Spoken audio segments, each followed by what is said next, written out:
चलो बच्चों शुरू किया जाए। सबसे पहली चीज कि वर्क है क्या।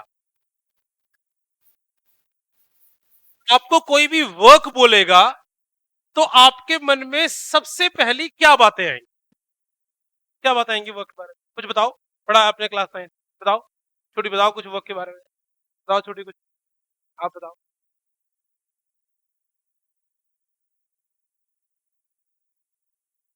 Work is said to be done when force is applied and there is some displacement. तो जिस बॉडी ने फोर्स लगाई है उसी की वजह से अगर डिस्प्लेसमेंट होगी तो ही वर्क होगा कि उसके बिना भी वर्क हो सकता है।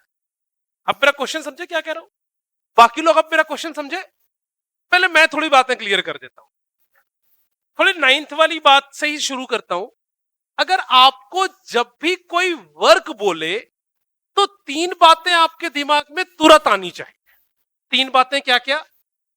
सबसे पहले फोर्स। किस फोर्स ने वर्क किया? सबसे पहले कौन सी बात आनी चाहिए बोलो? किस फोर्स ने वर्क किया। दूसरी बात डिस्प्लेसमेंट। क्या यह कहना सही है या गलत? आप मुझे बताओगे कि जिस फोर्स ने वर्क किया डिस्प्लेसमेंट भी उसी फोर्स ने किया होगा। Is this is a right statement और wrong statement? This is the wrong statement. जो वर्क कर रहा है यह जरूरी नहीं है कि डिस्प्लेसमेंट उसी की वजह से हो।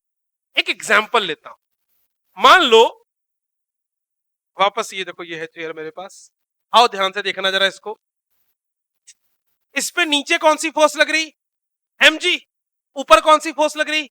नॉर्मल। अब मैं इसको पकड़ के खींच रहा हूं। डिस्प्लेसमेंट हो रही है? बिल्कुल डिस्प्लेसमेंट हो रही है। डिस्प्लेसमेंट किधर हो रही है? डिस्प्लेसमेंट एक्स एक्सिस के अलोंग हो रही है। नीचे क्या फोर्स लग रही है बोलो बच्चों? mg। ऊपर की तरफ क्या फोर्स लग रहा है? नॉर्मल। और इधर की तरफ क्या हो रही है बोलो बच्चों? डिस्प्लेसमेंट। तो क्या work done only due to force applied होगा? No, work done by mg भी होगा, वर्क डन बाय नॉर्मल भी होगा। एक और बात, जब ये आगे जा रहा होगा तो पीछे की तरफ क्या लग रही होगी? फ्रिक्शन। तो वर्क डन बाय फ्रिक्शन भी होगा और work done by force applied भी होगा। आई बात समझ? है ना? तो क्या जो इसके अंदर की डिस्प्लेसमेंट है वो mg कर रहा है? नहीं। क्या इसके अंदर की डिस्प्लेसमेंट नॉर्मल कर रहा है? नहीं। क्या इसके अंदर की डिस्प्लेसमेंट फ्रिक्शन कर रहा है? नहीं। इसके अंदर की डिस्प्लेसमेंट कौन कर रहा है? मैं कर रहा हूं, एक फोर्स लगाकर। लेकिन क्या अकेला work done due to my force calculate होगा? No, this is the wrong statement. Work done किसी भी फोर्स की वजह से कैलकुलेट किया जा सकता है which is acting on the body. Displacement चाहे उस फोर्स की वजह से हो या ना हो। यहां पे बहुत सारे बच्चे मिस्टेक करते होते हैं, तो ये बात आपको समझ में आनी चाहिए। और जो तीसरी बात है, हार्दिक खड़े रहोगे, लेट हो बहुत। जो तीसरी बात है, this is angle between force and displacement. Angle between force and displacement, ये तीसरी बात भी बहुत इंपॉर्टेंट है ना? तो अगर वर्क हो रहा है so there are 3 factors you need to be consider. क्या क्या है बोलो बच्चों? Force, the second point is displacement and the third point is angle between force and displacement. जिस फोर्स की वजह से आप वर्क डन कैलकुलेट कर रहे हो वो कितना एंगल बना रहा है ये भी देखना बहुत जरूरी है। जैसे मैंने अभी एग्जांपल लिया बच्चों, ये मान लो ये कोई एक ब्लॉक है, ठीक बात है, और इस ब्लॉक के इधर की तरफ डिस्प्लेसमेंट है s। इस पर आप इधर कोई फोर्स लगा रहे हो F, this is force applied. इस पे फर्दर कुछ फोर्सेस लग रही है, नीचे की तरफ mg, इधर की तरफ नॉर्मल और पीछे की तरफ फ्रिक्शन। तो वर्क डन किसकी किसकी वजह से कैलकुलेट किया जा सकता है बच्चों? तो वर्क डन जो है वो F की वजह से कैलकुलेट किया जा सकता है, फ्रिक्शन की वजह से कैलकुलेट किया जा सकता है, mg की वजह से कैलकुलेट किया जा सकता है, नॉर्मल की वजह से कैलकुलेट किया जा सकता है, साथ ही साथ work done due to net force भी कैलकुलेट किया जा सकता है। ठीक है? एक बात जरूर जरा समझना, जब हम कभी भी एक्सेलरेशन निकालते हैं तो एक्सेलरेशन किसी एक फोर्स की वजह से नहीं निकाली जाती, एक्सेलरेशन हमेशा किसकी वजह से निकाली जाती है बोलो बच्चों, नेट फोर्स की वजह से।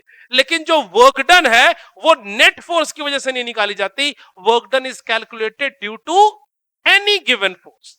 तो एक बात अपने दिमाग में जरूर बैठ गई बच्चों कि अगर आपको एक्सक्यूज वर्क डन निकालना है तो आपको यह बताना पड़ेगा कि किस फोर्स की वजह से वर्क डन।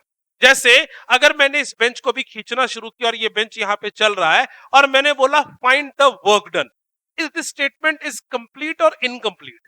इनकंप्लीट। क्यों? मैंने क्या नहीं बताया, work done by which force. जब तक ये आप स्पेसिफाई नहीं करोगे कि किस फोर्स की वजह से वर्क डन है तब तक आपकी स्टेटमेंट पूरी नहीं।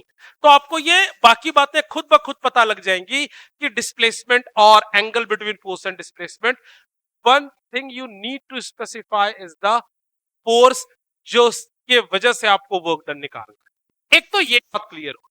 इसके साथ एक और बात मैं जो चाहता हूं आप जरूर समझो कि अगर आप कहीं भी वर्क डन करते हो तो इसकी फिजिकल सिग्निफिकेंस क्या है?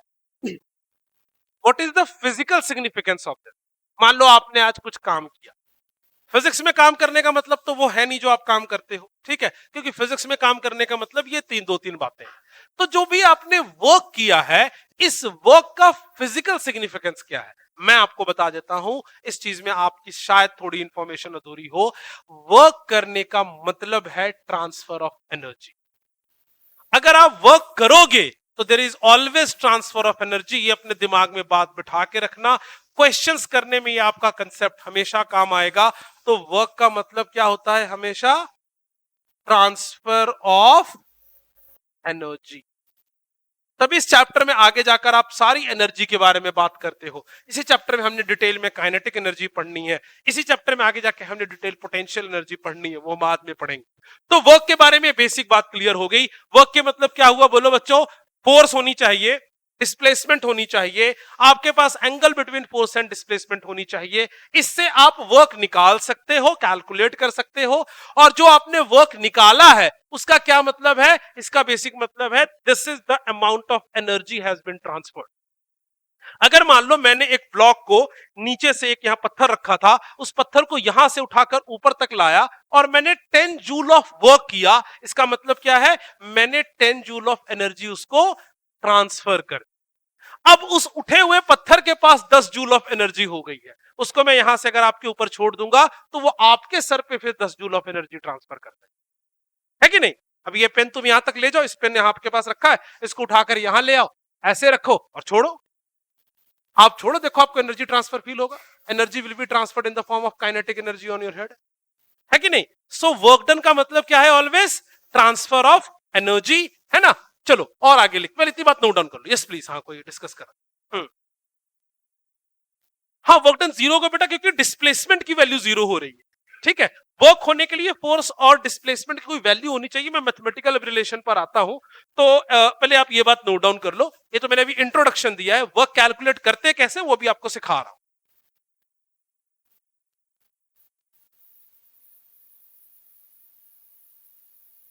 लिखो बच्चों, फटाफट लिखो।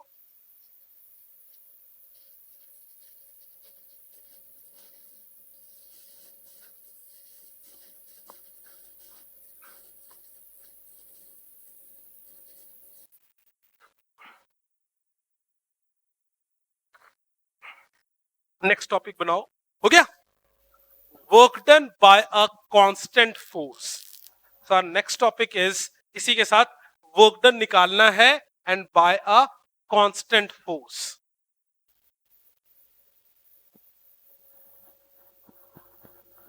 Work done by a constant force.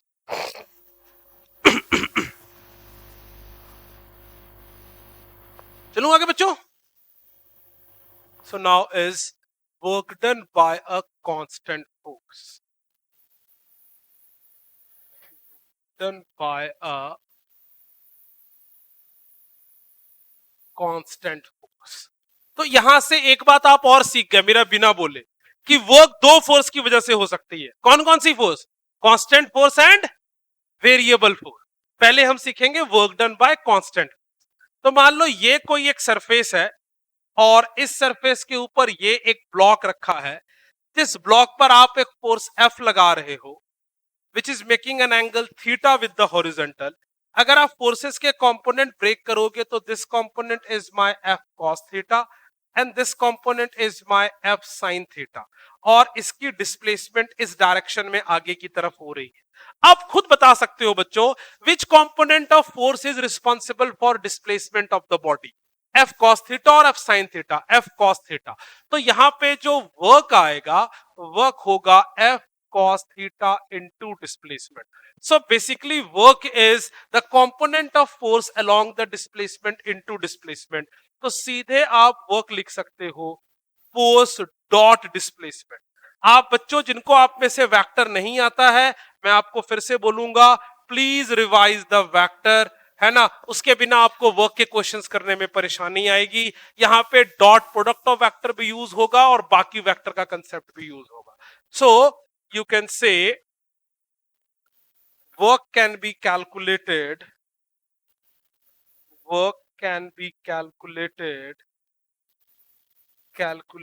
by dot product of force and displacement, by dot product of force and displacement।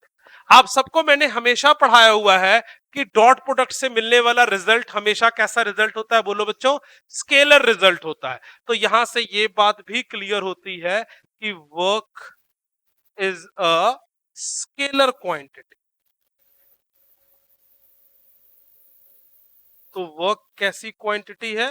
तो वर्क मेरे पास एक स्केलर क्वांटिटी होती है बच्चों, है ना। तो अब वर्क की क्या एसआई यूनिट है?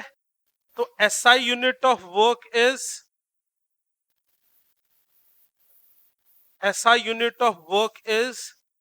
joule, and the CGS unit of work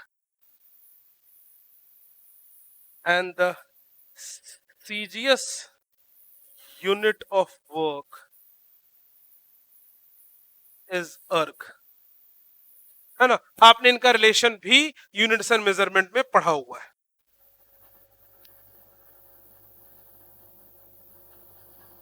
अर्ग, ERG।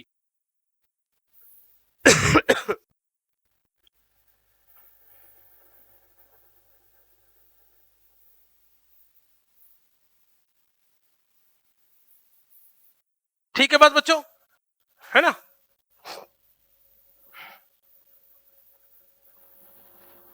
नेक्स्ट लिखो expression for work done in terms of position vector.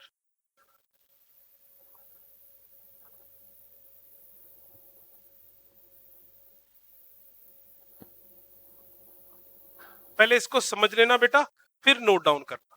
Expression of work done in terms of position vector, यहां तक हो गया।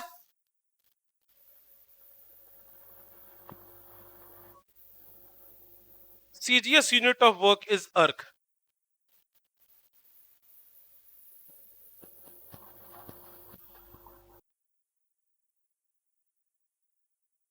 expression of work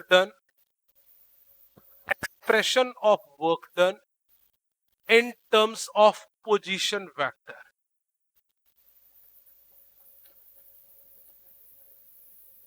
बच्चों ध्यान से देखना, मैं कुछ भी नहीं करने वाला, मैं बस वेक्टर ही रिलेट करने वाला हूं।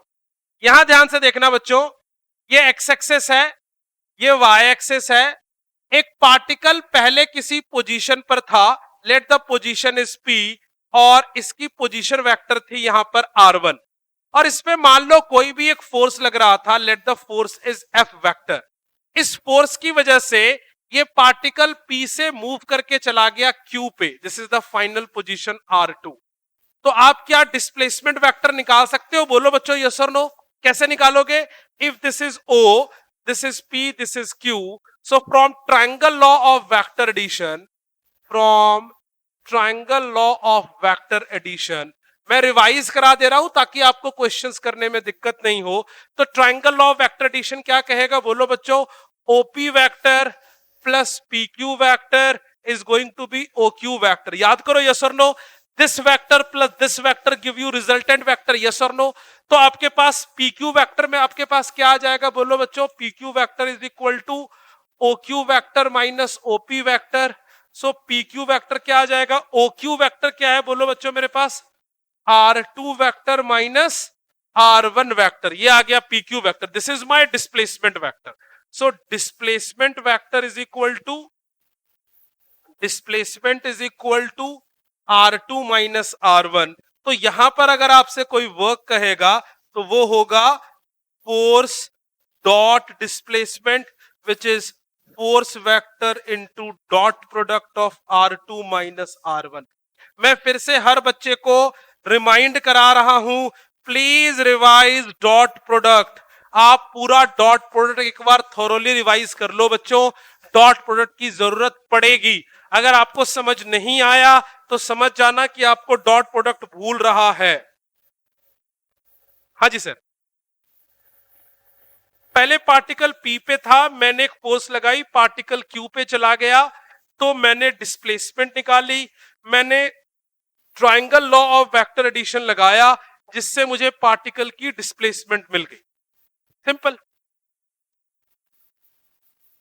पोजीशन वेक्टर है P और Q का, पोजीशन वेक्टर। हाँ जी, हाँ जी है। जहां OP का हेड खत्म हो रहा है वहां PQ का टेल शुरू हो रहा है, तो टेल ही लाया कर रहा है, तभी मैंने OP प्लस PQ लिखा है। कहां हेड और टेल लाए नहीं कर रहा, बताओ आप मुझे? क्यों रिजल्टेंट बीच से आएगा? ये वेक्टर है, ये वेक्टर, और इन दोनों का रिजल्टेंट R2 है, ये रिजल्टेंट क्यों नहीं होगा ये बताओ? पेन देना बेटा एक। पेन नहीं है? This vector plus this vector का ये रिजल्टेंट होता है। आप ये ऐसे और ऐसे को ऐसे बना दिया तो क्यों नहीं सोच पा रहे हो? की तो बात।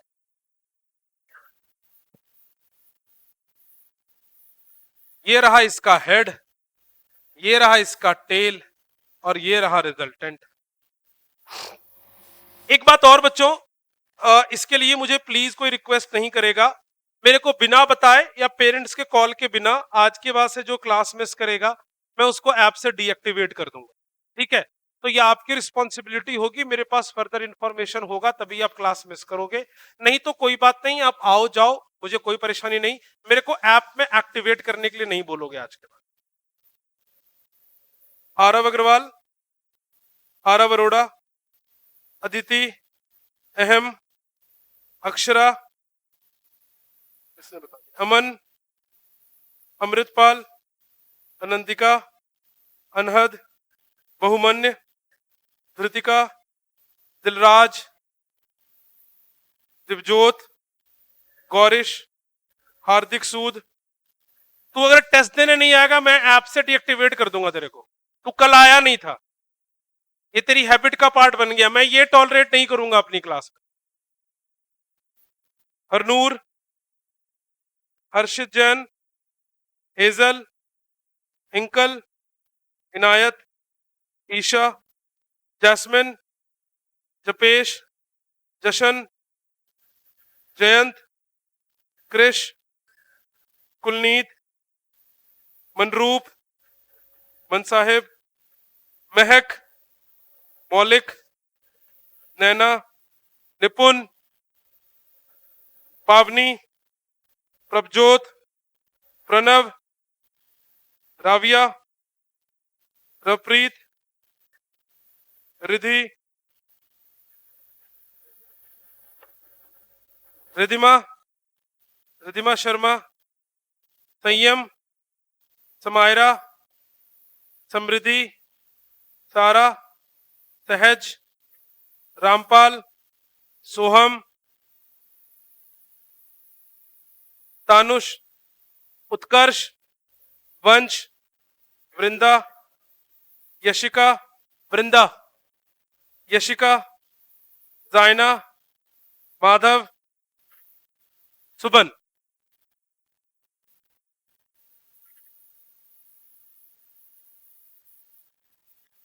ठीक बात है, लो बेटा, थैंक यू। हाँ जी, समझ नहीं आया तो एक बार दोबारा बताना पड़ेगा।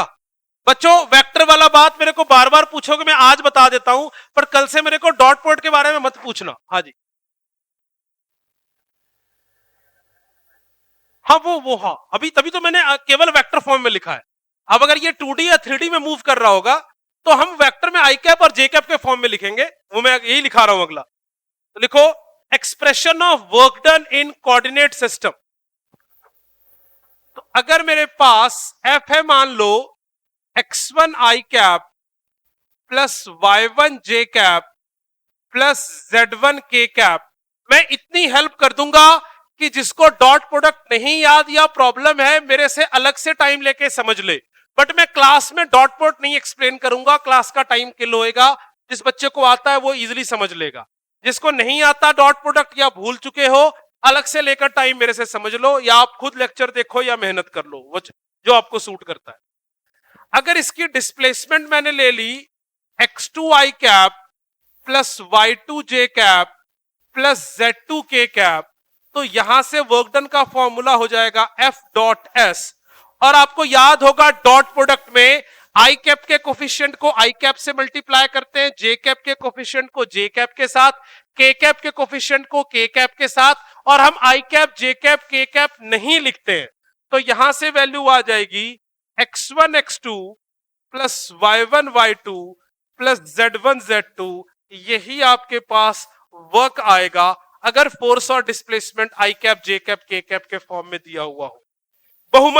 बहुमन्य तुम्हारी बात का मैं आंसर दे रहा हूं, यहां पर कभी भी कंपोनेंट्स ब्रेक करके वर्क निकालने की जरूरत नहीं होती, क्योंकि वर्क एक स्केलर क्वांटिटी है और इसकी कोई डायरेक्शन डिफाइन नहीं होती है। सो फोर्स मैंने ऑलरेडी यहां पर आपको दिखा दिया, ये फोर्स 3D में लग रही है, इसकी डिस्प्लेसमेंट भी 3D में हो रही है, बट वर्क डन जो है वो एक स्केलर टर्म होगा जो इस बात पे डिपेंड नहीं करेगा कि वो किधर गया है, because basically work is transfer of energy. Energy joule में मेजर किया जाता है, और आपने कितनी एनर्जी दी है या कितनी एनर्जी ली है यही मैटर करता है। एनर्जी की कोई डायरेक्शन नहीं होती कि ये एनर्जी एक्स एक्सेस की तरफ गया है या वाई की तरफ गया है या जेड की तरफ। अब भी कोई क्वेश्चन है तो सिंपल मल्टीप्लाई करेंगे विथ एंगल, जहां मैंने आपको तरीका सिखाया था। अगर कैप्स में ना दे तो वर्क का formula F S cos theta हो जाता है, where theta is angle between force and displacement. तो आप उसका मैग्नीट्यूड निकाल लो, ये क्या पूछना है, वेक्टर का खेल है भाई। फिर तो under root of i cap के कोफिशिएंट का स्क्वायर प्लस जे कैप के कोफिशिएंट का स्क्वायर प्लस के कैप के कोफिशिएंट का स्क्वायर, आपको मैग्नीट्यूड मिल जाएगा। आप वेक्टर का क्वेश्चन पूछ रहे हो फिर, ठीक है। This is angle between force and displacement.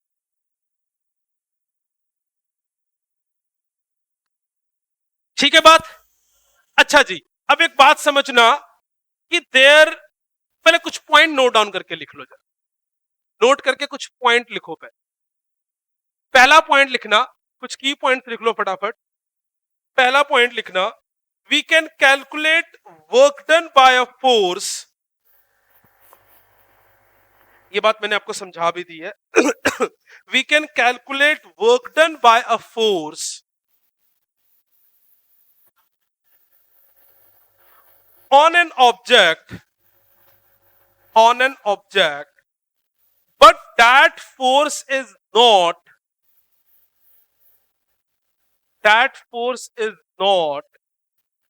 necessarily the cause of object's displacement.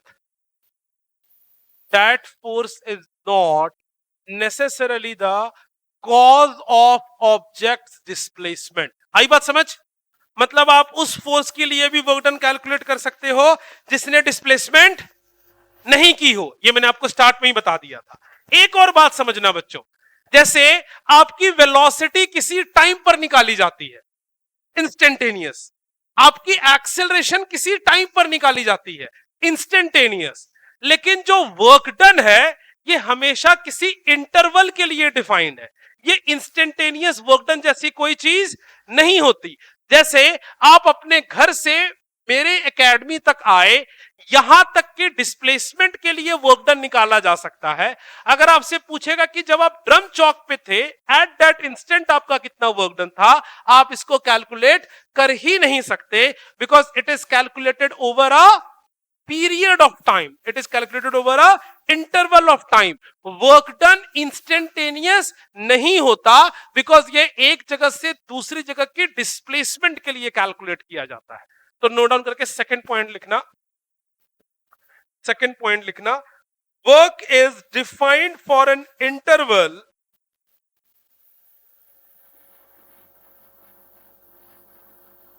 work is defined for an interval, so there is no term so there is no term known as instantaneous work. No term known as instantaneous work. ठीक बात है ना? Instantaneous work नहीं। एक और बात, आप तीसरी बात समझना, ये भी बड़ा इंटरेस्टिंग है। आप पीछे जब फोर्स लगाते थे तो आप ऑब्जेक्ट के मोशन का टाइप भी देखते थे कि ऑब्जेक्ट यूनिफॉर्म मोशन में है, एक्सेलरेटेड मोशन में है, रिटार्डेड मोशन में है ना, रेस्ट पे है। यहां पर आपने कभी भी ऑब्जेक्ट के मोशन के टाइप के बारे में जानने की जरूरत नहीं है। जैसे मैं यहां से यहां गया तो आपका लेना देना किस फोर्स का वर्क डन निकालना है और कितनी डिस्प्लेसमेंट है, बस इसी से होगा। आपको इससे कोई फर्क नहीं पड़ता कि मैं यूनिफॉर्म मोशन में आया था, आप मुझे उठाकर लेकर आए थे, आप मुझे लिटा कर लेकर आए थे, मैं रिटार्डेड मोशन में था, मैं किस तरह के मोशन में था, इससे कोई भी फर्क पड़ने वाला नहीं है। Work only depends on the displacement and work done due to which work is to be force due to which work is to be calculated, है ना। और हमको दूसरी किसी बातों से कोई लेना देना नहीं होगा। तो नेक्स्ट लिखना, work is independent of type of motion. Third point में लिखना ये बात, work is independent of type of motion. That is the motion is uniform, type of motion, that is the motion is uniform, accelerated, retarded.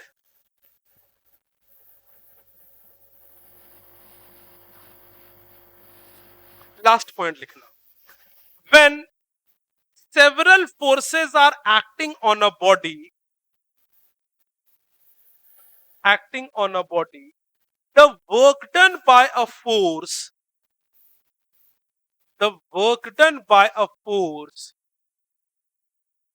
for particular displacement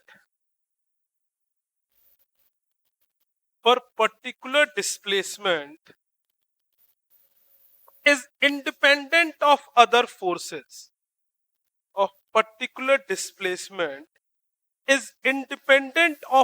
forces.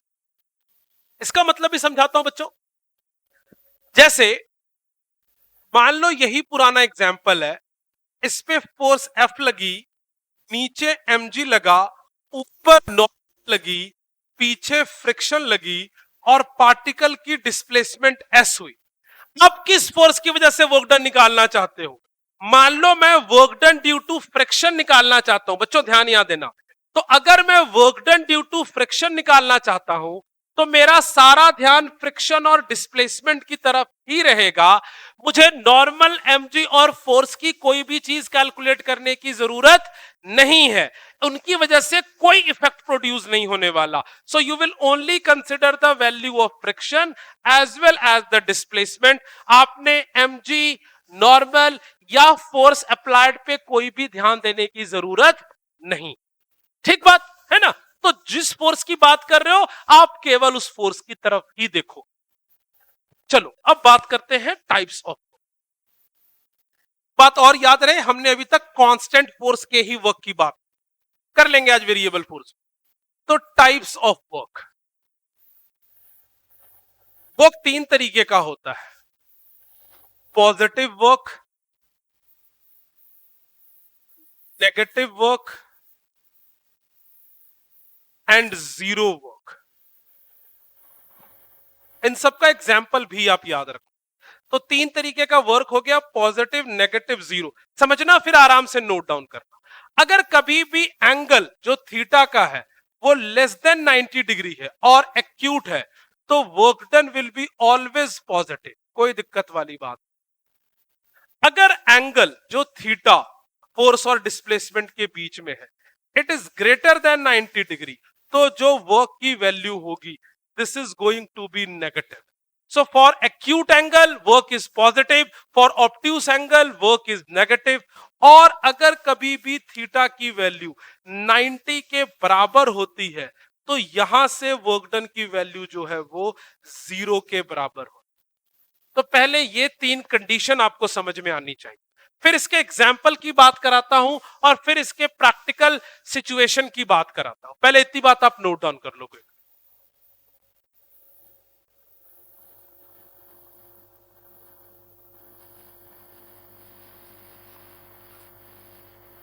हाँ जी sir, किसने पूछा भाई? Theta negative कैसे? अभी रुक तो जाओ, खत्म तो करने दो।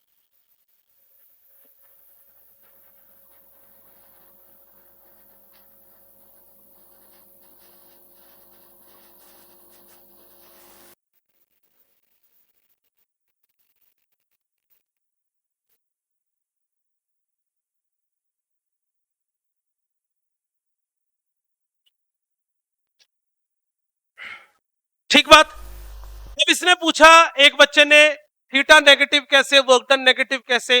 भाई साहब, अगर आपने बेसिक ऑफ ट्रिग्नोमेट्री पढ़ी होती तो आपको ये पूछने की जरूरत ही नहीं पड़ती। तो बेसिक ऑफ ट्रिग्नोमेट्री से अगर हम देखें तो बात समझ में आती है। मैं एक एग्जांपल ले रहा हूं फिर से पुराना वाला, कि यही एक ऑब्जेक्ट रखा हुआ है जिसको मैंने अभी तक बार बार एग्जांपल लिया है। दिस इज फोर्स अप्लाइड, नीचे mg, ऊपर नॉर्मल और पीछे फ्रिक्शन। इस अकेले एग्जाम्पल से मैं हर एक बात यहां से एक्सप्लेन कर दूंगा। देखना जरा सा ध्यान से बच्चों, मैं एक एक करके निकाल रहा हूं। सबसे पहले work done by force applied, I am just taking an example और इस एग्जाम्पल से पूरी बात क्लियर हो जाएगी। Work done by force applied, work done by force applied.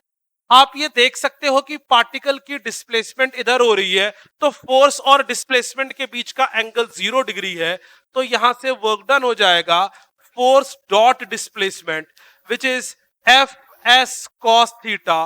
दोनों सेम डायरेक्शन में है तो कॉस 0 हो जाएगा, तो कॉस 0 की वैल्यू 1 होती है, तो यहां से मेरे पास वर्क डन की वैल्यू पॉजिटिव एफ एस आ जाएगी।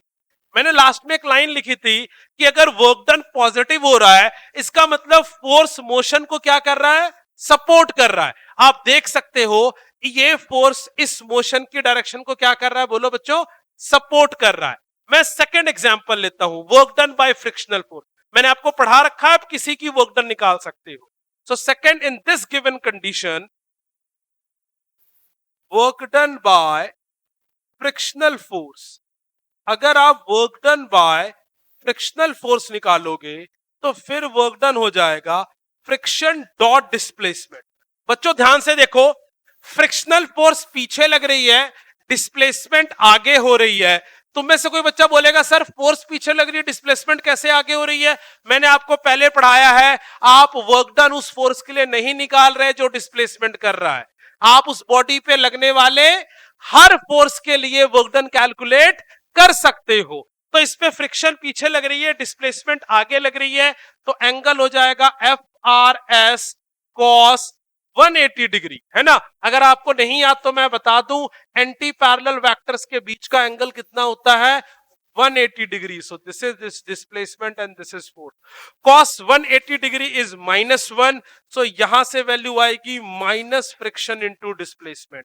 आप यहां से देख सकते हो कि जो फ्रिक्शन है वो मोशन को क्या कर रहा है, अप कर रहा है। So negative work done signified that given force is opposing the motion.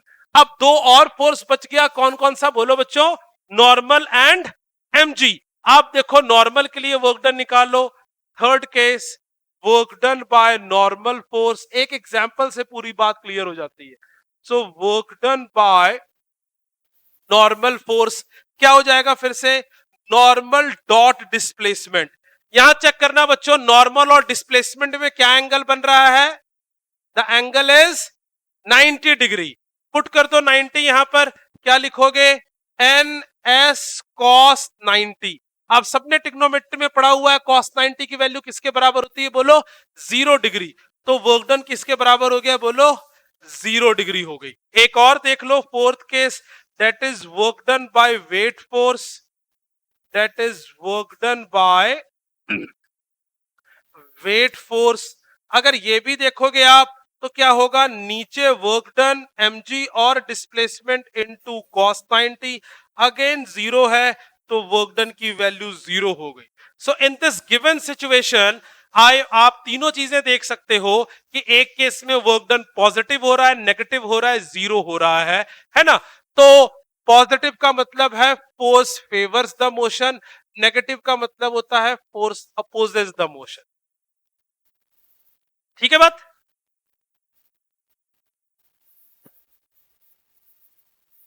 अगर आप एनर्जी के टर्म में देखोगे, मैं आगे ये बात आपको पढ़ा दूंगा, पॉजिटिव वर्क डन का मतलब होगा सिस्टम को आपने एनर्जी दी है, और नेगेटिव वर्क डन का मतलब होगा उससे आपने एनर्जी ली है। अगर मैं इस पत्थर को यहां से उठाकर ऊपर लेकर जाता हूं, मैंने 5 जूल का वर्क किया है, तो मैंने पत्थर को 5 जूल का एनर्जी दिया है। और अगर पत्थर वापस नीचे जाता है और उसकी एनर्जी वर्क डन -5 जूल आती है, तो मैंने पत्थर से 5 जूल की एनर्जी ले ली है। मैं ट्रांसफर ऑफ एनर्जी के फॉर्म में आगे पढ़ाऊंगा, पहले बेसिक्स बात बता दो। इसमें कोई डाउट है तो प्लीज डिस्कस कर सकते हो मेरे साथ। तुम्हारी बात क्लियर हो गई बेटा, नेगेटिव कैसे आया, है ना। सारे ट्रिग्नोमेट्री का खेल है नेगेटिव आने। नीचे स्लाइड कर दूं, ऊपर कर दूं, यहां तक हो गया, नहीं ऊपर वाला हो गया, लो भाई।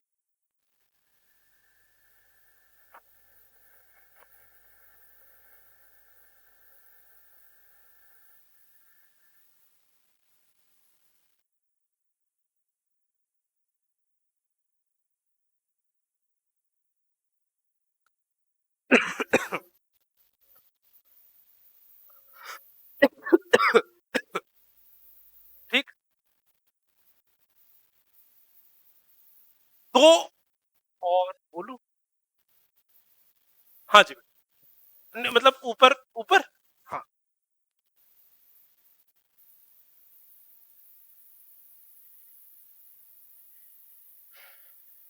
दिपेश बात समझ में आई। कल मैं इसके कुछ अच्छे और चीजों की डिस्कशन करूंगा, ठीक है। कल आपकी क्लास है, कितने बजे होती है कल आपकी क्लास, 12, 12 से 1:30, नॉट 1, लालची नहीं बनना।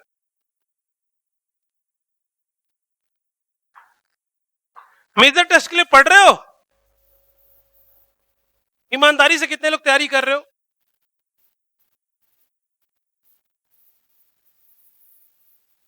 कुछ और लोग भी करो यार, करो भाई करो थोड़ा बहुत।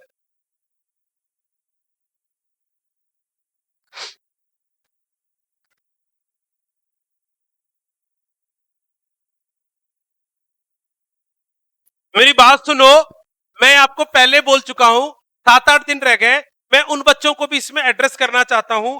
मैं मेजर टेस्ट हर बच्चा देगा, ठीक है, ये मैं कंपलसरी बना रहा हूं इस समय।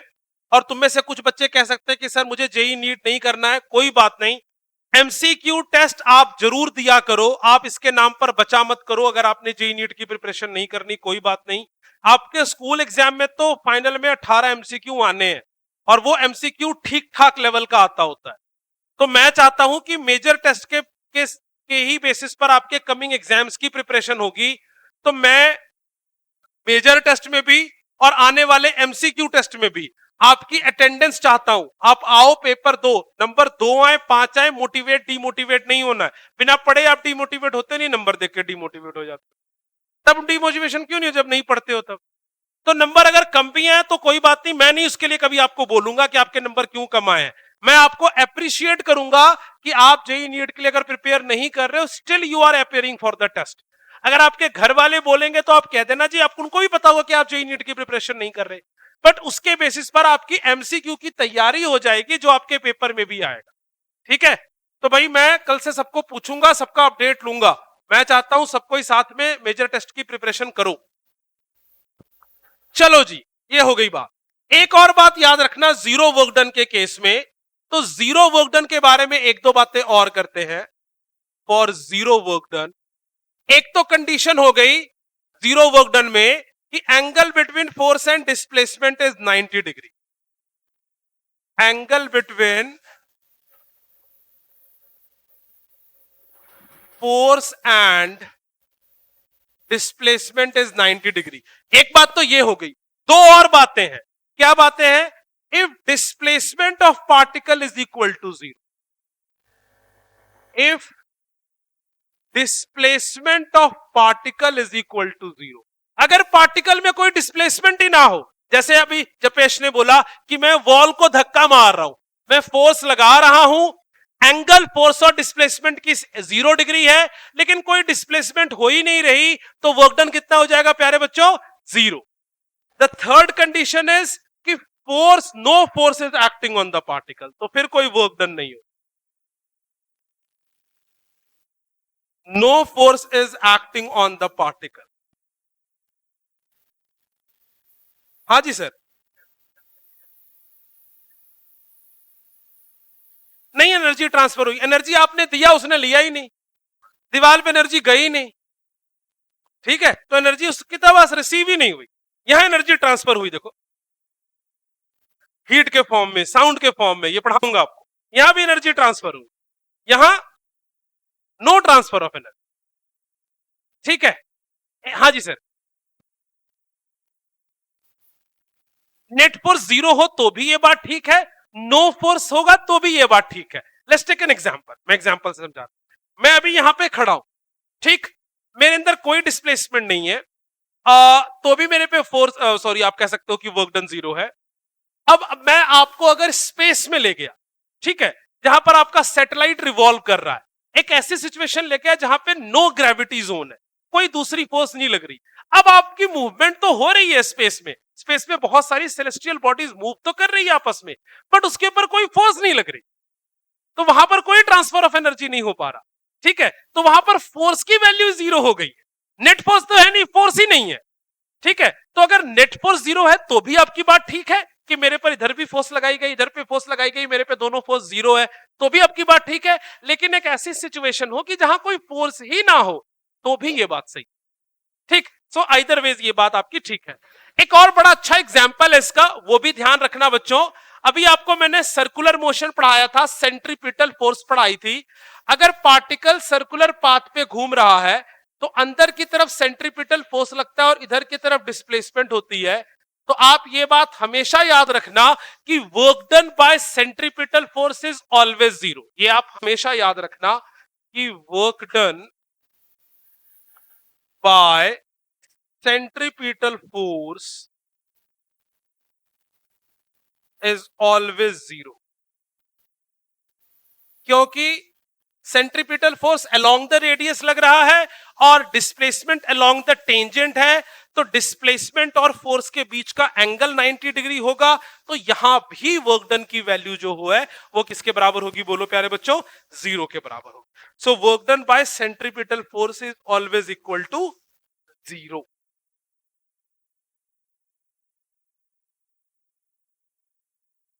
Yes sir. नहीं मैं समझा नहीं, फिर से बोलो, मैं सुन नहीं पाया। कौन सा वाला? आप चले जाओ स्पेस में, कोई फोर्स नहीं है, कोई फोर्स नहीं तो फोर्स 0, तो वर्क डन के फॉर्मूला में एफ की वैल्यू 0, तो वर्क डन 0। ठीक है, एक पॉइंट लिखो नोट करके, work depends on frame of reference. देखो, work depends on frame of reference.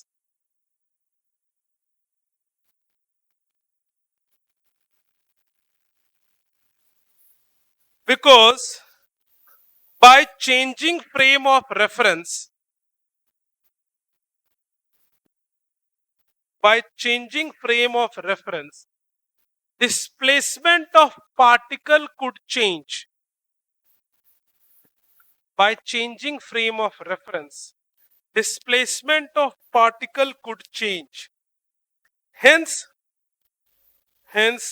work can change. जैसे याद करो एग्जाम्पल, है ना, अभी हम सब एक ट्रेन के अंदर हैं, मैं अगर आपको देखूंगा तो आप किसमें दिखोगे, रेस्ट में, आप मुझे देखोगे तो किसमें देखोगे, बोलो रेस्ट में, तो आपके लिए मेरा वर्क डन कितना हो गया, 0। लेकिन कोई ट्रेन से बाहर प्लेटफॉर्म पे खड़ा है तो उसको हम सब किसमें दिखेंगे, मोशन में, उनको हमारी डिस्प्लेसमेंट दिखेगी, तो उसके लिए वर्क डन कुछ और हो। ठीक बात, ठीक बात। अब एक और बात, आखिरी बात वर्क के बारे में जल्दी से करूं कि वर्क डन, एक खत्म कर लेता हूं फिर तुम्हारी बात सुनता हूं। Work done by variable force,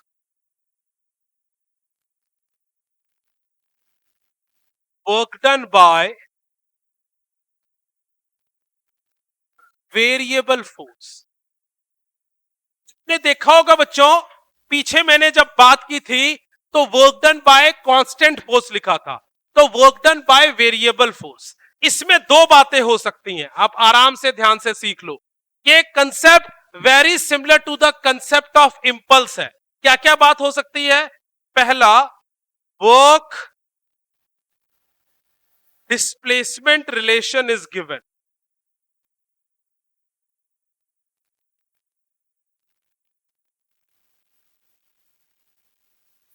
और दूसरा,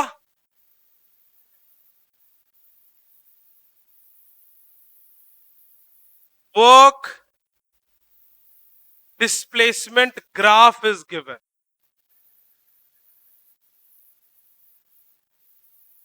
ठीक है बच्चों, सुनना ध्यान से, work done by variable force होगा तो दो चीजें होंगी। एक मिनट, स्टॉप राइटिंग, पहले समझ लो बात, यहां मिस्टेक होती है, stop writing. Work done variable है, इसका मतलब, sorry, work done by variable force है, इसका मतलब फोर्स कैसा है बच्चों, वेरिएबल है, मतलब फोर्स बदल रहा होगा। इसमें जनरली आपको क्वेश्चन ऐसा दिखेगा जहां फोर्स डिस्प्लेसमेंट के साथ बदल रहा होगा। किसके साथ बदल रहा होगा, फोर्स डिस्प्लेसमेंट के साथ बदल रहा होगा। तो आपको क्वेश्चन में क्या क्या दिया होगा, work displacement relation is given. जैसे मैंने लिखा Fx, इसका मतलब है force is a function of x, और मैं एग्जांपल ले रहा हूं यहां पर, तो Fx इज इक्वल टू मान लो दिया हुआ है 2x प्लस 1। अब आप मुझे बताओ कि ये फोर्स कांस्टेंट है कि वेरिएबल है, ऑब्वियसली वेरिएबल है। तो यहां पे जो वर्क डन का फॉर्मूला होगा वो इंटीग्रेशन होगा Fx dx का, फ्रॉम x1 से लेकर x2 तक। ये बात आप याद रखो। तो यहां पर आप वर्क डन कैसे निकालोगे, अगर रिलेशन गिवन है तो work done is calculated by integrating the, work done is calculated by integrating the force displacement relation, integrating the force displacement relation, the force displacement relation। ठीक है, और जहां से जहां डिस्प्लेसमेंट हो रही है, सीधी बात, अगर इक्वेशन दी हुई है तो क्या कर दो, उसको इंटीग्रेट कर दो। कहां से कहां तक, जहां से जहां तक क्या हो रही है, बोलो बच्चों, डिस्प्लेसमेंट हो रही है, सीधी बात। अब अगर ग्राफ दिया हुआ है, लिखने के लिए पहले समझ लो बच्चों को, अगर आपको ग्राफ दिया हुआ है, बच्चों आपको मैंने पढ़ाया है कुछ, क्या पढ़ाया है बच्चों, एरिया अंडर द ग्राफ, है ना। Area under the graph is the physical significance of integration. तो मान लो ये कोई फोर्स टाइम कर्व आपको ऐसे दिया हुआ है, just find the area under the force time curve, it will give you the area under the force displacement curve, it will give you the work done. So area under force displacement curve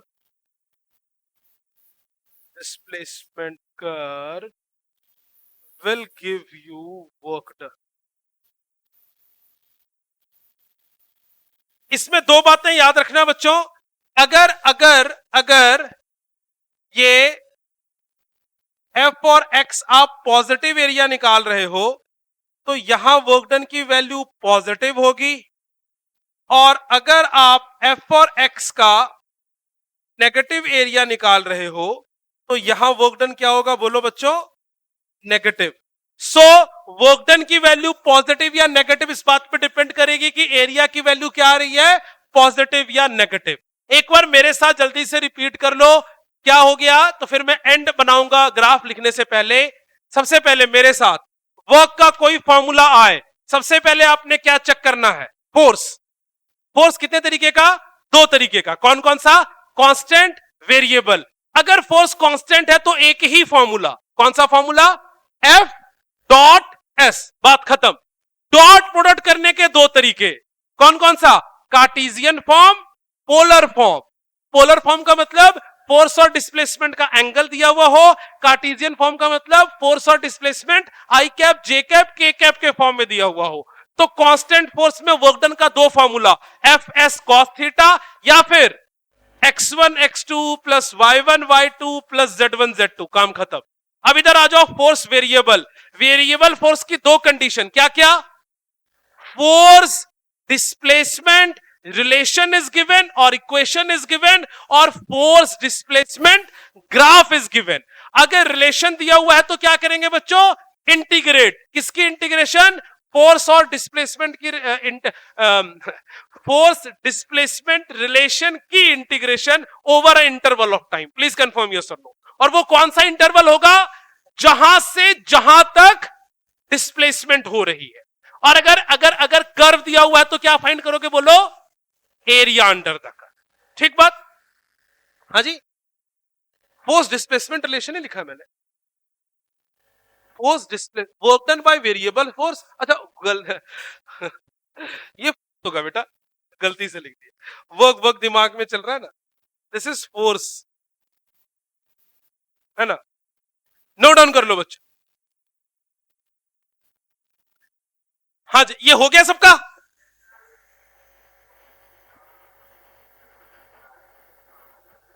that is all.